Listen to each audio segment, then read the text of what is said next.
나는 밀리터리 덕후다. 본격 밀리터리 팟캐스트 밀떡을 시작합니다. 청취자 여러분께 경례 밀떡! 바로 안녕하세요, 박찬준입니다. 안녕하세요. 놀러온 남자 정명섭 정작입니다. 예, 안녕하십니까. 월간 플래툰 홍희범 인사드립니다. 돌아온 플래툰 시스템의 이준규 기자 되겠습니다. 압박. 플래툰 시스템. 네. 네. 자, 이렇게 밀떡이 시작됐습니다. 청취자 여러분들 요즘 그 환절기입니다. 네. 계속 낮과 밤의 그렇죠. 기온차가 굉장하더라고요. 덜덜합니다. 또 이게 또 환절기가 덜덜하죠. 계속되면 이게 관절기가 아파지잖아요. 또. 그런가요? 네. 관절기 들어갑니다. 그렇죠. 관절기. 네. 아하. 관절도 조심하시고. 늘 건강에는 유의하셔야 되고요. 우리 밀떡도 조심하면서 네. 시작해 보도록 하겠습니다. 자, 이번 시간의 이슈 뭐니 해도 북경에 있는 그 김정은 생사. 일명 네. 베이컨 씨앗. 지난주 내내 그냥 그 뉴스란을 계속 뒤흔들고 정말 막 진동시켰던 정말 대단했죠. 이슈였습니다. 뜬금없이 나왔어요, 진짜. 진짜. 좀 이슈였는데 그 우리가 뭐 여기서 그 김정은의 생사를 우리가 논하고 네, 하기에는 너무 많죠. 그렇게 얘기한 사람들은. 그죠? 그렇기도 하고 정보도 부족하고 네네. 뜬금없는 이야기 그냥 전해드리는 그런 것밖에 안 되니까. 그래서 네, 사람들이 농담 삼아서 지금 김정은이 슈레딩거의 김정은 상태라고 그 얘기도 하더라고요. 죽다 그렇습니다. 살았다. 그렇죠. 그래서 일단 보도 내용은 어땠는지 우리 네네. 이 기자님이 한번 분석을 해주시죠. 기본적으로 리포트를 좀 해봤는데요. 지금 이게 일이 시작된 게 김정은이 11일 이후에 모습 자체를 아예 보이질 않으면서 그 15일 자기 할아버지인 김일성 생일이죠. 태영절 참배도 안 나고 그러고 있어서 무슨 일이 있는 거 아닌가 했는데 갑자기 4월 21일에 데일리 NK계열에서 특별 보도가 나옵니다. 그 4월 12일에 평안북도 묘양산 특각에서 김정은이 그 향산진료소라고 있거든요. 그래서 심혈관 수술을 받았으나 중태에 빠졌다. 평양 김만유병원 외과의 집도로 1호 의사들이 불려갔다라고 보도를 했고 그 현지 시간으로 20일, 그러니까 사실상 21일이죠. 그 CNN에서도 그 같은 비슷한 내용의 김정은 중태설을 바로 특종으로 내보내기 시작합니다. CNN의 보도가 제일 컸던 것 같아요. 제가. 네, 특히 뭐 데일리 NK보도 뭐 그런가 보다 했는데 갑자기 이게 외신에서 그리고 또 다른 데도 아닌 CNN에서 이렇게 특종을 터뜨리니까 굉장히 그냥 국내적으로 이거 진짜인가 보다. 그거에 낚인 분들이 사실 네. 많아요. 사실 그렇게 그 적어냈고 중앙일보는 심지어 24일에는 그 준비했던 김정은 사망 오보까지 냈고요. 네. 이거 원래 내면 안 되는 건데 이게 실수로 그냥 잠깐 올라간 건데 실수였을까? 네. 난리가 났었고 지금 또 흐름이 보면은 지금 현재 흐름은 이제 또 그다음에 어떻게 됐냐면 이게 숭타오 중국 외교부장 네. 이 사람이 베이징 인민해방군 총의원이라는 그 301 병원의 의료진 50명하고 방북을 했는데 이거 가지고 또 지금 뭐 김정은 급히 뭐 수술해야 돼서 들어간 거 아니냐라는 분석도 있고 근데 이건 사실 코로나 바이러스 계열 아니냐라는 그런 분석이 더 크고요. 한국에서의 지금 반응이 또 뭐가 있냐면은 그 24일 정경두 국방장관이 말하기를 북한 공군 전투기 비행이 이례적으로 증가했다. 그 연료난에도 불구하고 증가했다라고 하는데 근데 이게 뭐가 지금 또 연관되냐면 20일부터 한미공군이 대대급으로 합동 훈련을 하고 있거든요. 그래서 이거에 대한 대응 기동이냐 아니면 진짜 북한의 이상 사태가 있어서 그 대응을 하기 위해서 이렇게 출격이 된 거냐 이 문제도 있고 또 지금 그 38 노스 북한 전문 해외 매체죠. 네. 거기서 지금 계속 저거 하는 게 김정은 전용 열차가 21일 이후 계속 그 원산에 뭐가 있냐면 그 특각들이 있는데 이게 그 북한 고위층들 엘리트층들의 휴양소가 있거든요. 네. 김정은 특각도 물론 있는데 그쪽에서 지금 계속 정차해 있다. 출발 준비를 하고 있는데 출발하진 않았다. 네, 출발하진 않았다. 자리만 옮기면서 지금 출발 준비 이렇게 하고 있는 상황이다. 라고 하고 있고 그래서 지금 국내외나 뭐 정보기관 이런 쪽에서도 김정은은 현재 평양 아니면 원산에 있다. 그렇게 파악하고 있는 상황이고 그리고 지금 이렇게 가장 문제를 일으킨 김정은의 건강 상황에 대해서 잠깐 살펴보면 일단 그 할아버지인 김일성 그다음에 김정일 둘 다 심근경색으로 죽었죠. 네. 그리고 지금 그 덕분에 김정은도 그쪽이 안 좋다, 심장 쪽이 안 좋다라는 의견이 있고 신장이 170cm인데 지금 체중이 130 아니면 140kg로 추정되고 있어요. 그렇습니다. 뭐 이런 뭐 건강에 대한 얘기들도 뭐 많이 나누고 있는데 네네. 우선 일단 이 기자님이 지금 종합해 주신 네네. 그 보도들은 뭐 어떤 근거가 있는 건 아니지만 그 신빙성 있는 그 보도들이 계속 나오면서 네네. 뭔가 이루어지고 있는 건 사실인데 우리가 그렇다고 해서 단정지을 뭐 어떠한 단서도 없고 그렇죠. 어떠한 근거도 없기 때문에 이 시간 조금 군사적인 측면을 좀 생각해 보도록 해보겠습니다. 우선 김정은의 어떤 이상이 있을 때에 그쪽에서 대응할 수 있는 시나리오 중에서 군사적인 부분에 있어서는 어떤 것이 있을까 하는 게 가장 그 원초적인 궁금증인데 정 작가님은 네. 어떤 시나리오가 있을까요? 근데 이제 사실 저는 그 일단은 지금 중국도 그렇고 북한 자체도 그렇고 우리나라도 그렇고 뭐 우리나라 같은 경우 데프콘을 구성하거나 주한미군의 다른 쪽에서 얘기가 나온 게 현재 없는 상황이라 저는 뭐 청와대에서 발표한 것처럼 별 이상이 없는 것 정도로 생각하고 있지만 만약에 김정은의 생사에 좀 문제가 생겼다 그렇게 되면은 저는 북한이 이번에는 좀 서둘러서 발표할 것 같아요. 왜냐하면 그 이전에는 후계자가 정해져 있는 상태였으니까 후계자에 대한 준비를 하고 이제 어느 정도 승계할 준비를 하고 발표를 했다면 지금은 좀 서둘러서 발표를 하게 될 것 같고 이제는 사실은 뭐 김일성이나 김정일이 죽었을 때 우리 걱정했잖아요. 북한인들이 갑자기 획가닥 돌아서 뭐 이상한 짓 하는 거 아니야. 근데 지금 이제 북한이 걱정해야죠. 그죠. 왜냐면 미국 대통령이 지금 트럼프고 네, 획가닥해서 그냥 뭐 이렇게 코로나 걸린 미군을 다 보내라 뭐 이렇게 하다고 그래도 사람들이 안 놀랄 거예요 이제. 그러니까 저는 오히려 북한이 더 긴장을 타는 상황이 되지 않을까. 물론 이제 그 북한 군부의 동향을 좀 살펴봐야 되긴 하겠지만 북한 군도 현재 공군이 이제 비행이 좀 증가했다는 거 외에는 특별한 그 외에는 지금 없었죠. 특별한 이동 같은 것도 없었고요. 지금 뭐 DMZ 상황도 굉장히 조용한 상황입니다. 그러니까 좀 그냥 작가적인 상상력으로 더하자면 우리가 그렇죠. 한번 도발을 해보면 어떨까? 아하. 이런 얘기 나올 줄 거꾸로. 알았거든요. 네, 야, 우리가 도발을 해서 왜냐면 역발상이네요. 그죠 뭐 원산 왜냐면 지금 원산에 있으니까 원산에 이렇게 뭐 기뢰 같은 거에서 그냥 대한민국 태극기 달린 이렇게 부표 하나 띄운다든가 아, 더 좋은 게 있어요. 뭐요? 현무 투 같은 걸 한 발 손이 실수네? 미끄러졌네 그러고 그쵸. 원산까지 한번 싹 사람이 날려버리면. 없는 쪽에 한 발 사실, 딱 떨고 주는 예. 원산 앞바다에. 네. 이 이야기는 이제 우스갯소리로 그럼요. 네. 얘기하는 겁니다. 예, 청취자 여러분들이 좀 물론 뭐 제가 그렇게 들으시고요. 정책을 결정할 수 있는 입장이라면 한번 옵션으로 생각을 해보겠는데 이거는 사실은 만약에 정말로 김정은 신변에 이상이 있다면 돌발 변수가 이제 생길 수 있는 문제이기 때문에 이거는 그냥 소설가인 제 책에서만 구경을 하시고요. 근데 손이 미끄러지네. 예, 확인할 수 있는 방법은 가장 좋은 방법은 그거예요. 그냥 공군 전투기 비행하다가 살짝 한번 넘어가 보거나 아니면 뭐 NLL 한번 위쪽을 한번 가보거나 어이쿠. 아니면 뭐 현무를 쐈는데 그게 약간 북한 해안 쪽으로 붙는다던가 뭐 이런 쪽으로 해서 북한의 반응을 떠보는 것도 또 한 가지 반응. 만약에 여기서 북한이 막 쌩 난리를 치면은 뭔가 있어요. 원래 저기 뭐지 똥 싼 개가 더 성나게 짖거든요. 예, 근데 그때 되면 사실 그때 김정은이 뭔가 얘기를 하지 않으면 그때는 정말 신변에 이상이 생기는 거거든요. 네, 정 작가님의 상상력을 네, 동원한 네. 것이었고요. 또 다르게 한번 생각해 볼 수가 있는 게 기본적으로 현실적인 측면에서 봤을 때는 독재자들의 그 어떤 신변에 이상이 생겼거나 뭔가 문제가 생겼을 때 늘 주의하거나 해야 될 게 도발이거든요. 그죠.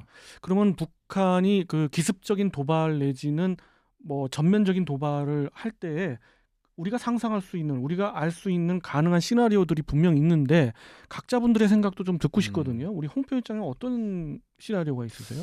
일단 제 개인적으로는 북한이 김일성이 죽었을 때 전군이 비상이 내리고 난리가 났던 기억이 나실 텐데 그때는 김정일이 김일성 사후에 도발을 하는 게 아니냐라는 그쵸. 추측 때문에 그랬는데 일단 김정일도 갔고 만약에 김정은이 죽었다 그러면은 적어도 지금 도발을 하겠다고 예상되는 후계자는 당장은 없어요 지금.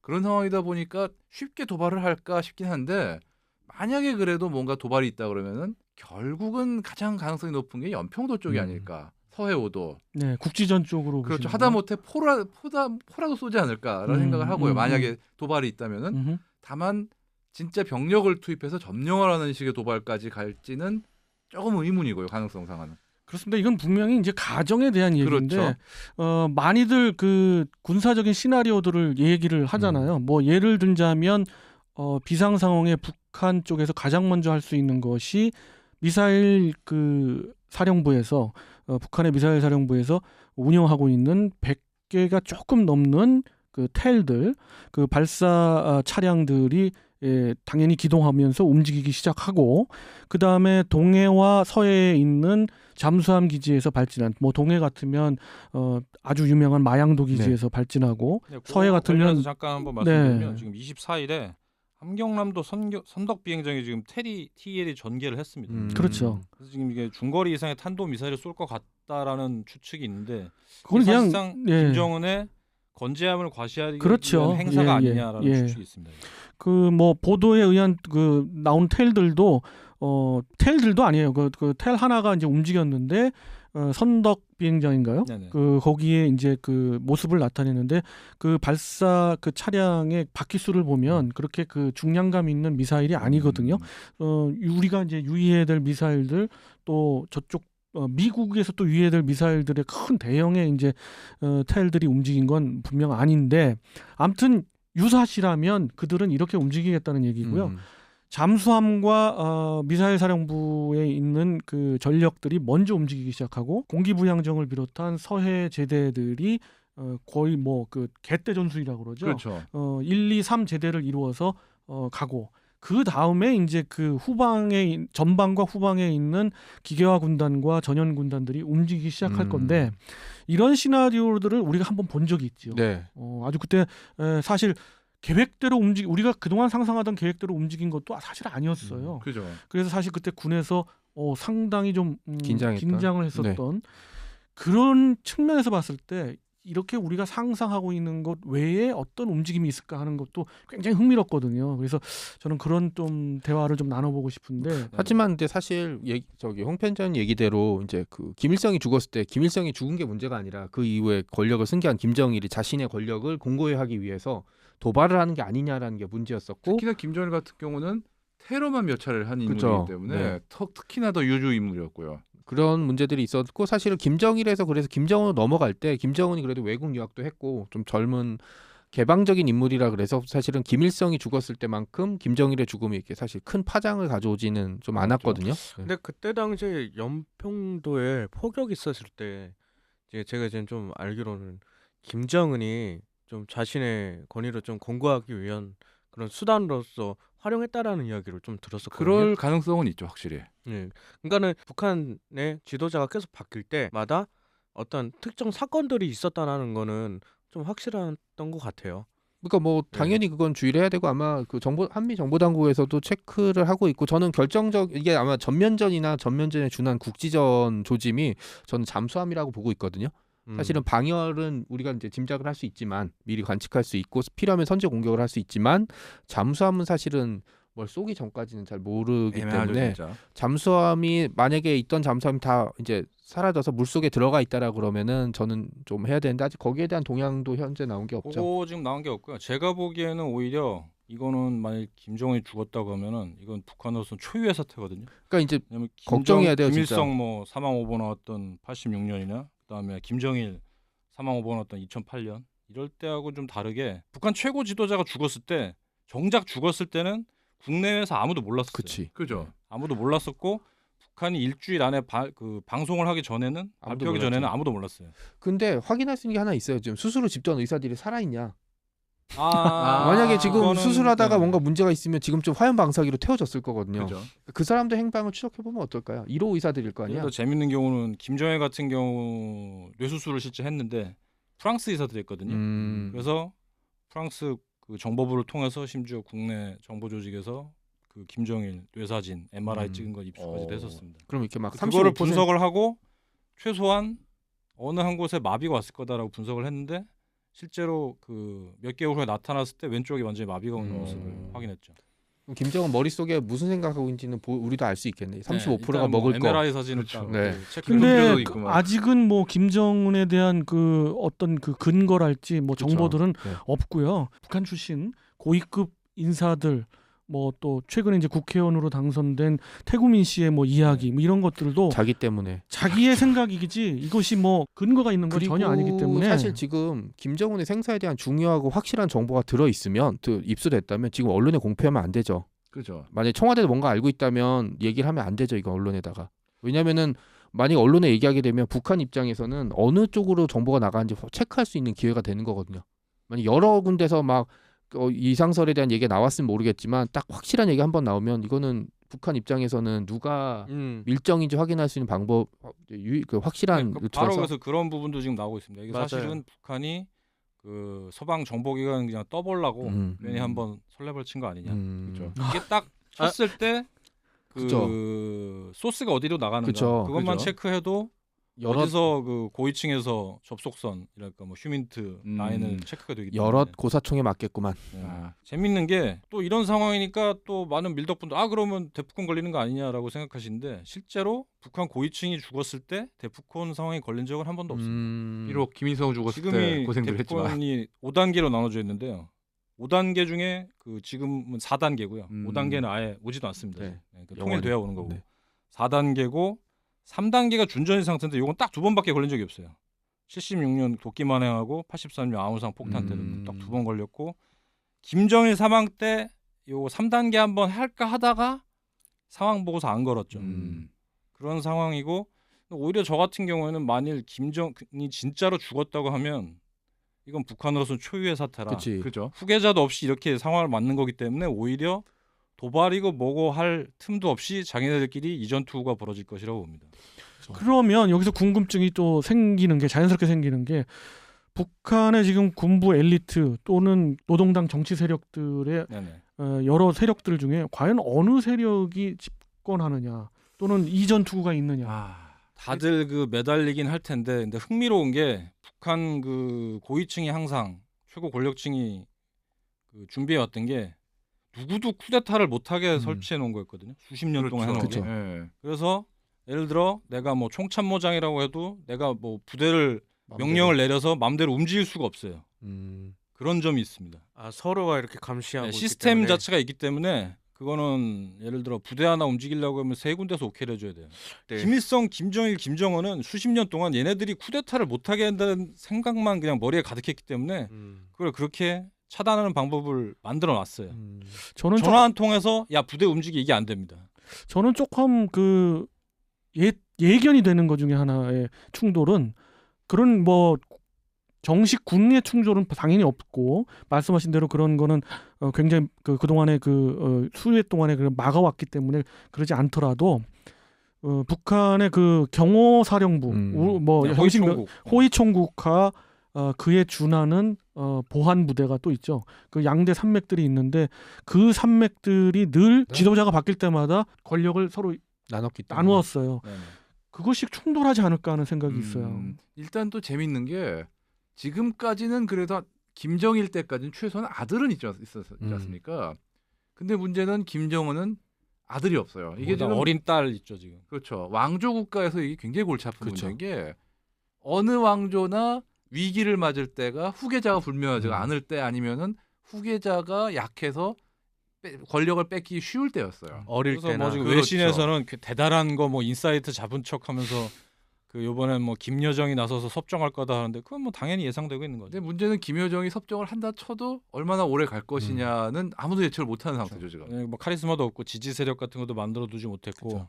어쨌든 지금 뭐 많이 돕고 2인자 노릇을 하고는 있는데 쉽진 않다고 봅니다. 어차피 김정일이나 김정은이 죽어도 큰 영향이 없다는 게 김일성의 나라이기 때문에 결국 그들은 이제 자기네들 해왔던 대로 유지할 것이다 이런 이런 얘기를 들었거든요. 그게 북한의 이론상으로는 그게 맞는데 문제는 어느 왕조나 결국은 기본적으로는 선왕과 그 왕조 자체가 통치하고 있으니 그 유훈으로 통치하고 있으니까 문제가 없다라고는 얘기는 했어요. 진짜로 왕이 죽어버리면은 그때는 달라지는 결국 신하들의 이전 투구가 그냥 그게 벌어지는 거죠. 그렇죠. 그게 안정적으로 넘어가는 거는 생전의 왕이 그 자기 후계자를 아주 제대로 닦아놓고 그 쉽게 해서 자기가 죽어도 문제가 없을 만큼 그 왕자가 권력을 잡았을 때 얘기거든요. 김여정이 나섰을 때 얼마나 많은 사람이 머리를 수그리느냐 이게 그렇죠. 중요하겠죠. 실제로 김일성이 죽었어도 사실 김정일은 이미 그 시점에서 누가 뭐래도 확고한 2인자였기 때문에 권력이 김정일한테 갈 거고 그게 큰 문제가 없을 거다라고는 대부분 예측을 했고 김정은 같은 경우도 사실 나름대로는 그냥 후계 작업을 한 거기 때문에 그렇죠. 몇 달 동안 집중적으로 그렇게 큰 그건 없다고 봤거든요. 근데 과연 지금 아들도 없는 상태에서 심지어 그 딸도 지금 후계를 할 수 있는지 의심스러운 상황에서 그러면은 과연 김정은이 김정일이 자기를 했던 것만큼의 어떤 그 작업을 했느냐? 그거는 확실히 아무도 모르는 거죠, 진짜. 생각보다 빨리 정권 붕괴가 올 수도 있습니다. 그 정권 붕괴가 오면은 사실 그러면 전면 정도 어찌 보면 좀 가능한 전면전보다는 들어오지 더 않을까요? 빨리 걱정해야 될 게 난민 중국이 네. 후이기획할 잽싸게 거예요, 아마. 민주에 올 텐데 예. 그걸 어떻게 막으며 중국의 이제 그 군구 그런 편제가 부분이 바뀌었죠. 문제죠. 5개 군구로 나눠져 있고 바로 말씀하신 거는 북부 군구인데 네. 당연히 그 북부 군구의 그 진격 속도와 우리 7군단의 진격 속도 어디가 더 빠르냐는 것도 그리고 굉장히 이슈입니다. 그거를 북한군이 어서 오세요 하면서 구경만 그죠. 하고 있을 거냐. 어느 그러면은- 쪽에 대고 어서 오세요 하느냐에 따라 좀 달라지겠죠. 그죠. 북한이 완전 그리고 샌드위치가 되네요. 중국 같은 경우는 사실 중국 북한 전체를 할 필요 없이 그냥 동해로 진출할 수 있는 선 있잖아요. 예. 뭐 청진이라든지 뭐 원산선까지만 확보해도 중국은 절대 어마어마한. 예, 거죠. 중국은 절대 손해 볼 게 없어요. 네. 그렇기도 하고요. 중국에 훨씬 더 유리한 것이 그 북한군의 전력이 위쪽에 있는 8군단, 9군단, 10군단보다는 또 12군단 이런 보다는 이쪽 그 전방에 있는 전연군단들이 훨씬 전력이 강하기 때문에 우리가 뚫고 올라가는 게 더 어려움이 있고요. 이런 이슈들 뭐 많은 그 군사 마니아 분들은 뭐 술잔을 기울이시면서 뭐 네. 이야기도 하고 그럴 거예요. 그러니까 우리가 그런 것들에 대한 대변인이 돼서 이번 아주 그 예측 불가능한 그런 상황에서 이러저러한 이야기를 나누었습니다. 여러분들은 또 각자 어떻게 그렇죠. 생각하시는지 그것도 궁금하네요. 그러니까 네. 뭐 댓글이랄지 뭐 이런 걸 통해서 톡 팟캐스트에 많은 댓글 그렇습니다. 네, 네. 한번 주시고요. 이번 시간은 짧은 정보지만 네. 우리가 그 중요한 정보죠. 네. 이야기할 수 있는 범위 내에서 한번 각자들 이야기를 나누어 보는 시간이 됐던 것 같습니다. 다음 시간 또 다른 흥미로운 주제를 가지고 여러분들과 만나 뵙도록 하겠습니다. 정치 여러분께 경례 밀떡.